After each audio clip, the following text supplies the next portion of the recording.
Hello friends, स्वागत है आप सभी लोगों का आर क्लासेस के लेटेस्ट वीडियो में। दोस्तों, आज हम देखेंगे जो हमारी महाव्याकरण सीरीज चल रही थी उसके अंतर्गत आज हम देखेंगे कि हास्य रस क्या होता है और करुण रस क्या होता है। इसको आज हम बहुत अच्छे से डिस्कस करेंगे। ये आपके बोर्ड एग्जाम में हर वक्त क्लास 12th में, क्लास 10th में, क्लास 12th में तो ये स्पेशल क्लास 12th के इसलिए है, उसमें ये बार बार पूछा जाता है। या तो हास्य रस आएगा या तो करुण रस आएगा, 5-5 नंबर में लगभग आता है या फिर बहुत अच्छे मार्क्स आपको दिलाते हैं। तो आप लोग थोड़ा इसको देखिए।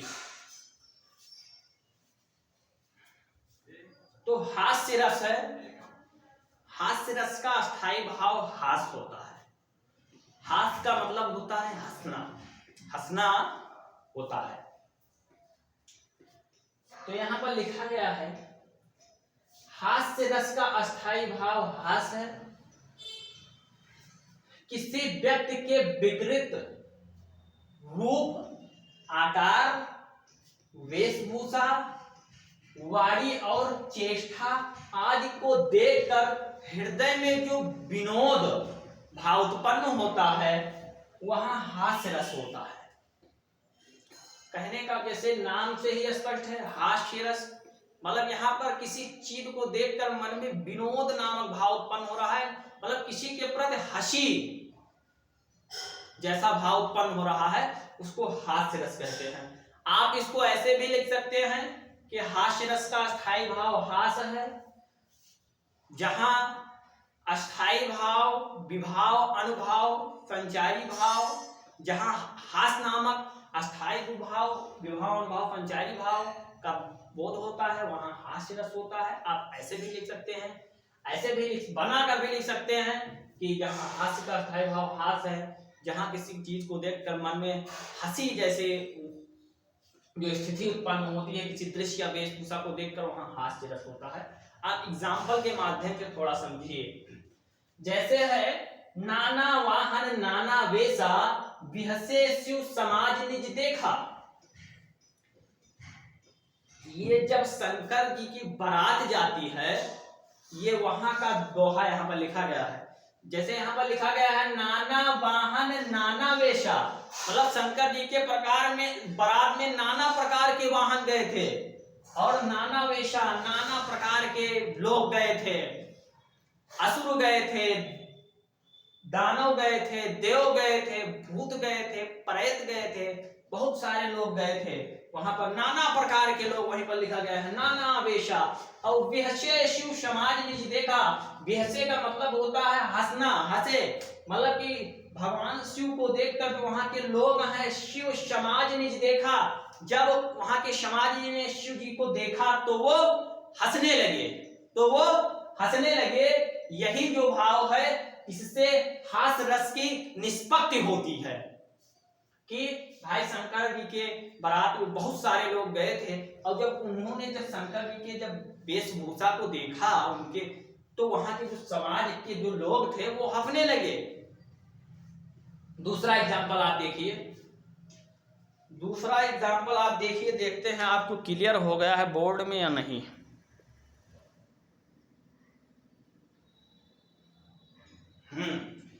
दूसरा एग्जांपल आपके सामने है कि माता ही पिता ही उड़िन भय नीके, अगुर ऋण रहा सोच बड़ जी के, सोच बड़ जी के।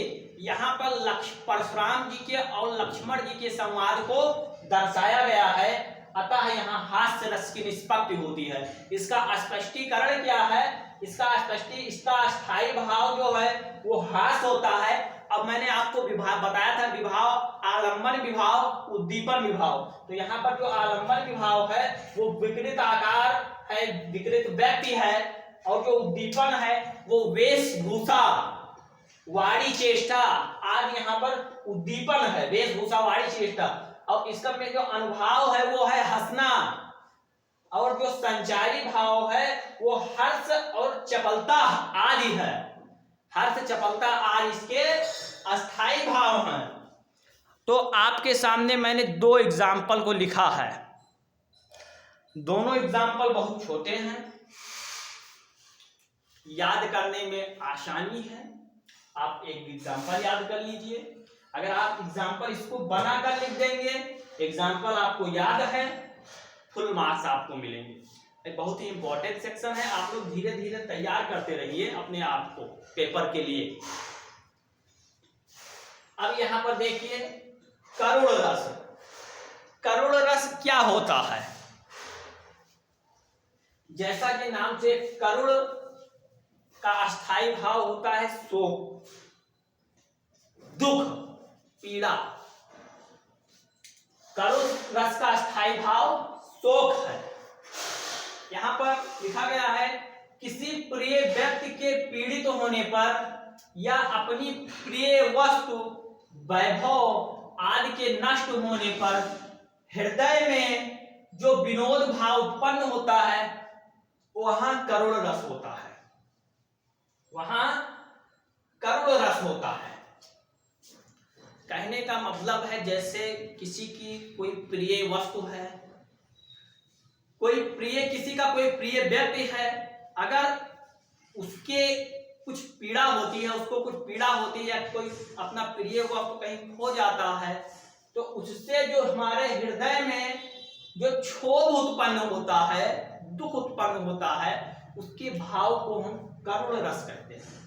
ऐसे इसके भाव को हम करुण रस कहते हैं। जैसे आप एग्जाम्पल पर थोड़ा ध्यान दीजिए, एग्जाम्पल से आपको बहुत अच्छे से समझ में आएगा। मैंने यहाँ पर बहुत ही सिंपल एग्जाम्पल लिखा है। जैसे है मणि खोए भुजंग सी जननी, फंसा पटक रही थी शीश, अंधी आज बनाकर मुझको किया न्याय तुमने जगदीश।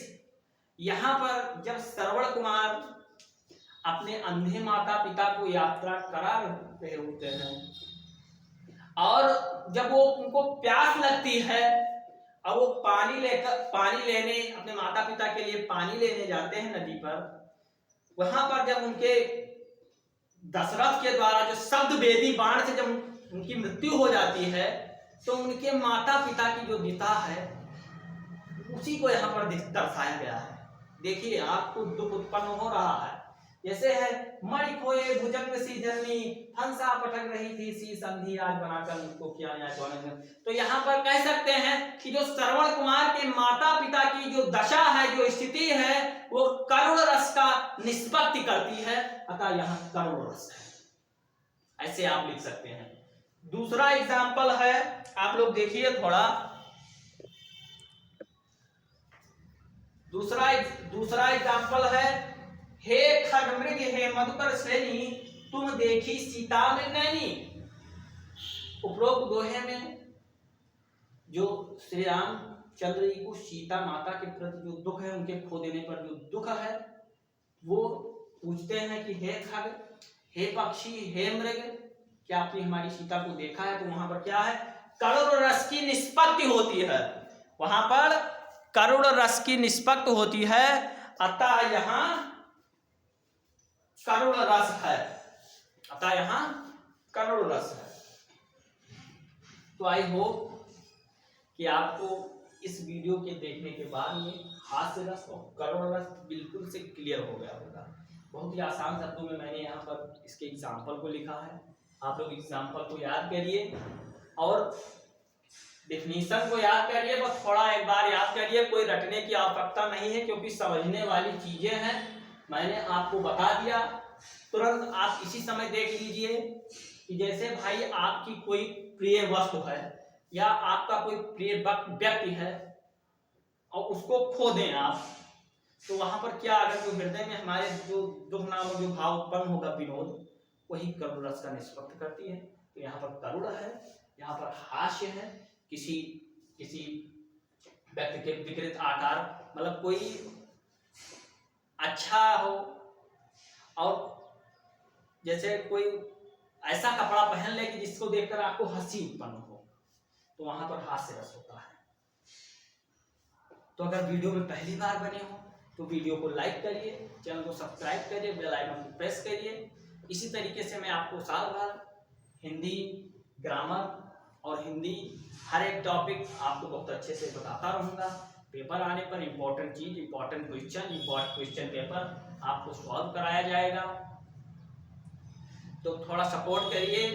ये चैनल आपका है, हमारा नहीं है, ये चैनल आपका है। थोड़ा इस पर सपोर्ट करिए, ज़्यादा से ज़्यादा लोगों तक शेयर करिए। अगर कोई क्लास 12 या 10 का बच्चा देख रहा है तो उससे मेरा ये निवेदन है कि वो इस क्लास को सपोर्ट करे, अपने दोस्तों के पास शेयर करें, ताकि ज़्यादा से ज़्यादा लोग जुड़ सकें, जिससे इस चैनल को थोड़ा सपोर्ट मिलेगा। तो इसी के साथ मिलते हैं नेक्स्ट वीडियो में। तब तक के लिए थैंक यू, बाय बाय।